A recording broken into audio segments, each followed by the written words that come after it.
And then there was 2. John's leaving. We're leaving for China. John's going to Canada. Okay, bye John. I am made to be free.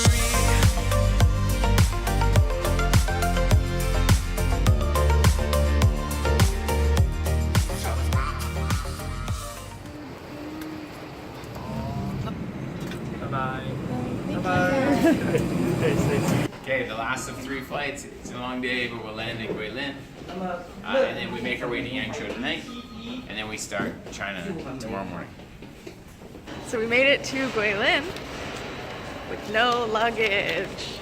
But it's going to be dropped off at our hostel tomorrow night. So we're not in a totally... different city. Yeah, and now we have to find our driver, who is hopefully still here.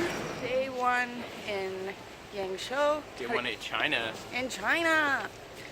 So a little rough start yesterday, but today we woke up to really nice views from our hostel, and now we're just exploring the town, getting ourselves oriented, and yeah, just exploring. In southern China, near Guilin, Yangshuo is a small city surrounded by dramatic karst mountains, winding rivers, and is perfect for outdoor recreation. In the 1980s, the city became popular with foreign backpackers and organized tours began by the late 1990s. Yangshuo is now a big tourist hub, visited by a large number of Chinese and foreign tourists alike, but is different from most typical Chinese cities as it's quiet with relatively clean air.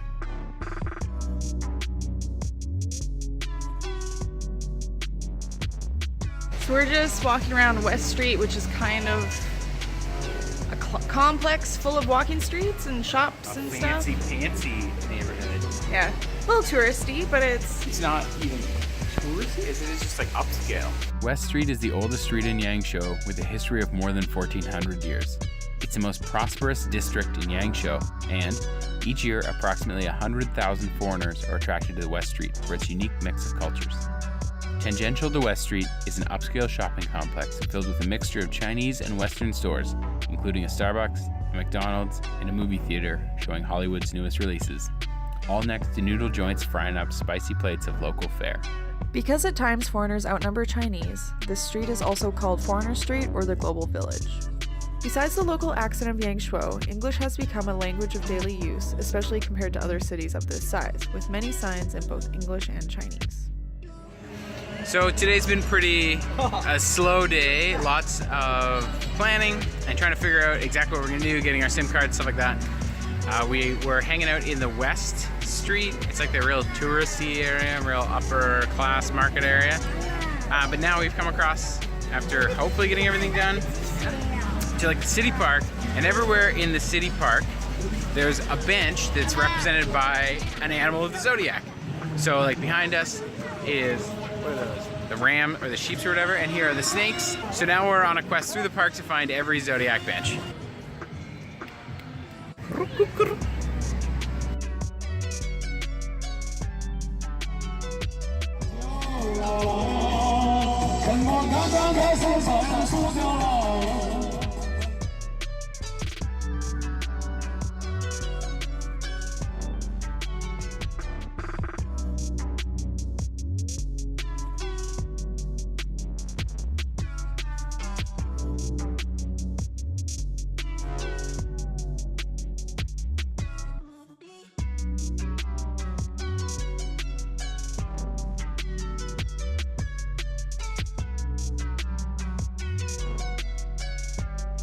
So I was talking to Stacy, and she indicated to me that of course we're in a very westernized place, but I really like China so far. It's like day one and the temperature's comfortable.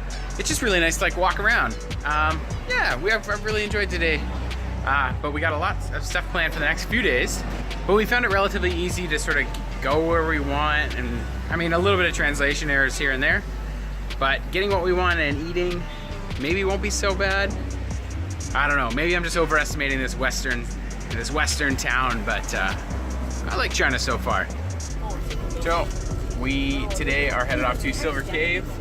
We're on a bus right now that we caught in the old Yangshuo bus station, which is now just a parking lot, in case you're wondering.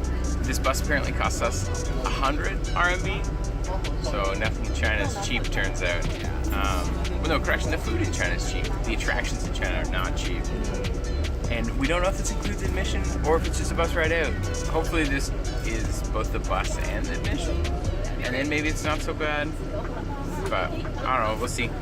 We've arrived, but the bus we caught was actually sort of a Chinese tourist group.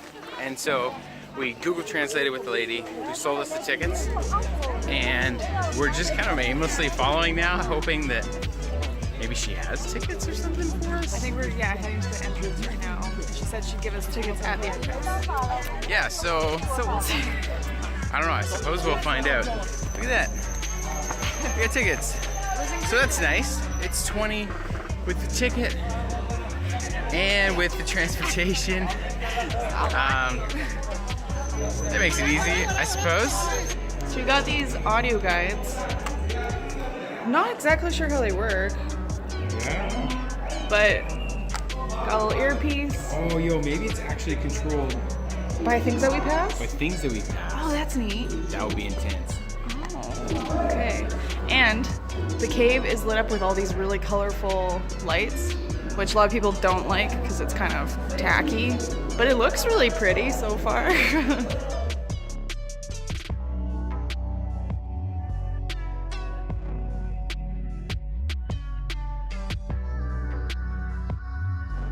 We're at one right now called Buddha Chanting, and all these ones here are supposed to be like his disciples, but the audio guide provides a very dry but like funny description. It's like, if you believe Buddhism, make your prayers now and they will be effective. So it's a treat to listen to.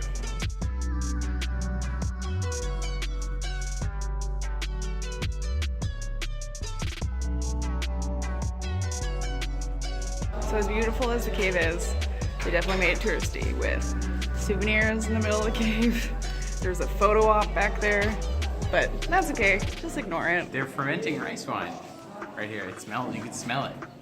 Oh yeah, I was wondering what that was.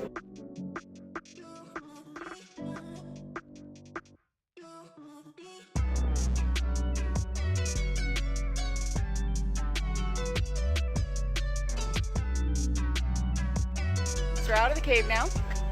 It was really nice. I love caves, so I enjoyed it. The lights are really pretty. I don't think it's tacky. I thought it was nice. I'm mixed on that. Really? Yeah, so I thought it was pretty. on TripAdvisor, right, you see it, and people are like, oh, they lit up the cave like a Disco. disco in there, and they did. Admittedly, they did. It adds to it in some ways and takes from it in others. Like sometimes when I just want to like look at like this big, huge, open cavern in a cave, I don't need it to be like pink, right? Like, just hit it with some white light so I can see how big this cavern That's is. very true, yeah. But like you know, they illuminate this mushroom and it's green and blue, and you're like, okay, cool. But yeah, I don't need a pink cavern. When it was just transportation out here for 100, but now that there's a ticket in there for 20 bucks, you get transported out here, walk through this cave. It's a 2-kilometer long trail through the Yeah, cave. it's really long. We were in there for And about you an go hour. back. Yeah, that was pretty good. 20 bucks. Yeah. The only thing I didn't really like was how they cut some of the stalactites to make room for the tourist path. That was kind of unfortunate. But, oh well. I mean, how do you do it without doing that? How do you make a path through the cave? You could just climb through. Make it more natural. Terrible tourist attraction. And a last note as we're leaving is we are the only Western tourists here. Yeah, that's true. That's it. We haven't even seen another Western tourist. So if you want a local tourist experience, apparently come here because there's not. We're it. We're the novelty. But you can't get the audio guide in English. Don't worry about that. Yeah, they saw us. Yeah, so when we got given our audio guide, I mean, they just like saw us and they're like, oh, change some settings.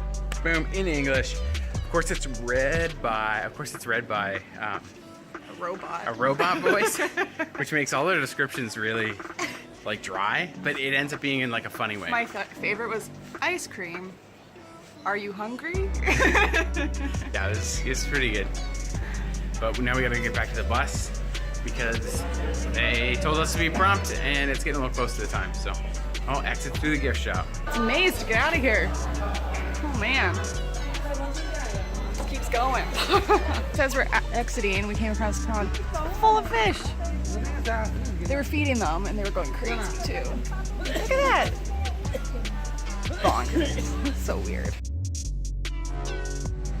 So there's the two rivers in Yangshuo, right? There's the Yangshuo River on the west side and the Li River on the east side, and now we've made it to the Li River side, which has this great little walkway that seems to go all the way down. There's the cormorant fishers hanging out here. There's the river cruises happening. This is the busier river, right? So there's a lot more going on over here. Yeah, it looks like it'll be a nice little walk if you want to sort of escape the town. The east side of the Li River walk looks pretty good, and apparently it's also like one of the star things to do in the Lonely Planet. So yeah, we're excited to walk the boardwalk here.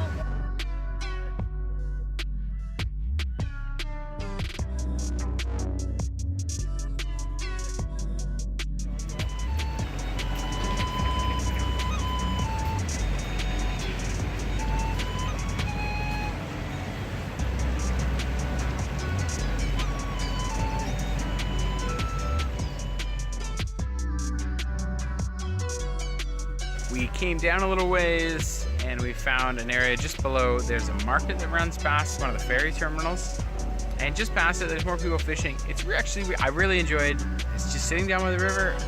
Back there a ways, we were sitting for a bit. There's a guy across the river like practicing his flute and fishing, and you could see like the odd like cormorant bird fishers going up and down the river, and just watching like the average Joe they're just out here fishing on the river and like hanging out. Yeah, it's pretty cool. Views wise, I prefer the Yangshuo River. The Yangshuo River side is way more beautiful, but the Li River is a little bit busier.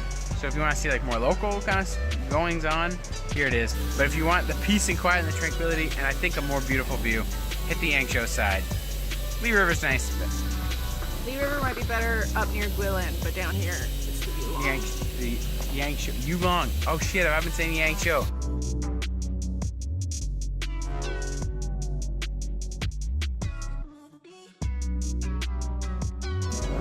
So it's our last night in Yangshuo, so we came down to West Street tonight for dinner. There's food stalls everywhere, and it's really busy. It's crazy. I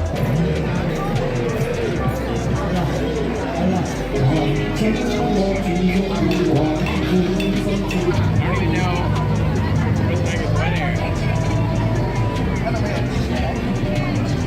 We got our meat skewers. Keep trying to take my bloody eyes out. There's only 10 yuan for 30. They're spicy though, he keeps coughing.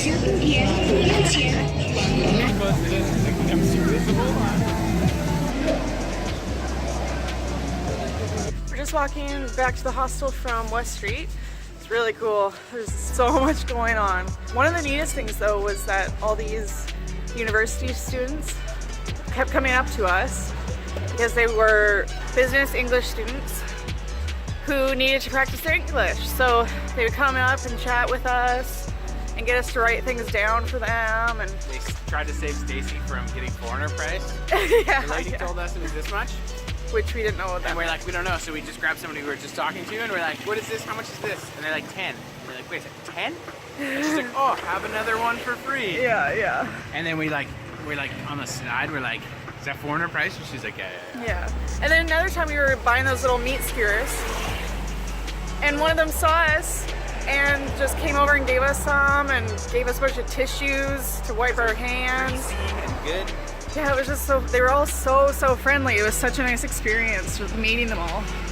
But yeah, heading back to the hostel, packing up and leaving tomorrow. Yeah. I'm gonna miss it here. It's been really good. Yeah. Good introduction to China. Yeah. Yangshuo first. Definitely.